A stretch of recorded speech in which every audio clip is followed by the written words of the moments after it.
My name is Yasmin Ali, and I'm the president of the Canadian Muslim Women's Institute. I have been with the organization for almost 17 years now.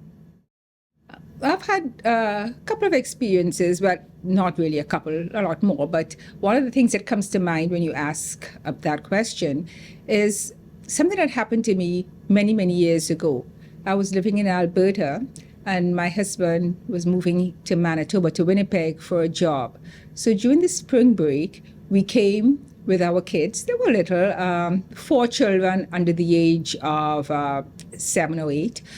And we were looking at homes close to the hospital because my husband was a doctor, and we thought it would be easy for him to commute to work.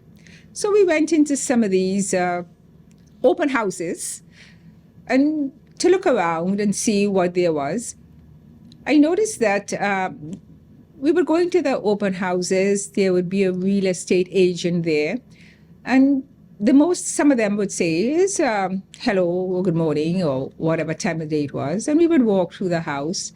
But the agent never approached us, never asked us what we were looking for, what were the specs in the house, give us information on the house that we were looking at.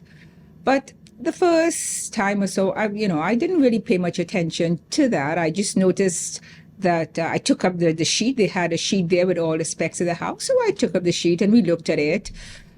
We had a question. We would go to the agent, actually, and ask the question. And then after a few more houses, it became a little bit more apparent. Something was telling me inside, this is not quite normal, because you would see the agents go up to other people. And when I say other people, I'm talking about white Canadians who would come to see the open house. They would go up to them, shake their hands, hello, how are you? How can I help you? I would engage in conversation with them. So then my husband and I looked at each other and said, well, how come he hasn't asked us anything? There was even one guy who sat in the den in the office and didn't even come out, and we had to go in and talk to him. So we realized that something was not quite right in the way we were being treated. It was not as equal as other people who were coming in after us. Eventually, we got to one house where there was one agent. She was super nice. She came out to us. She asked us what we needed. She engaged in conversation. And we were so happy to have her come and talk to us about it. And eventually when we went back, we were just looking that weekend. So when we went back to where we were from, she continued to send us updates on new houses. And when we came to finally buy a house, she took us around, and we had a wonderful experience with her. Not only did we buy a home from her, we bought our second and third homes from her, and my kids and my friends and their kids. She's had generations of business from us.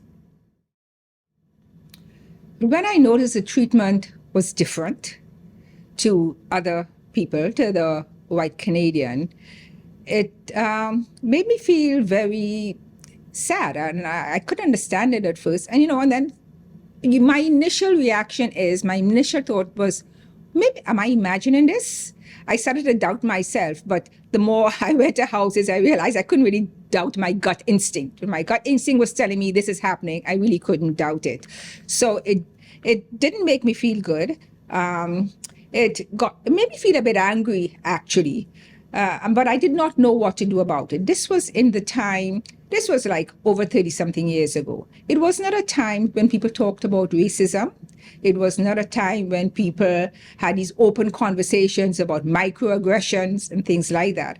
So I was not comfortable to go up and address it and ask any questions. So it did not make me feel very good. It made me feel discriminated against. I felt I was discriminated. I felt that somebody judged my husband and myself based on what they saw and what did they see.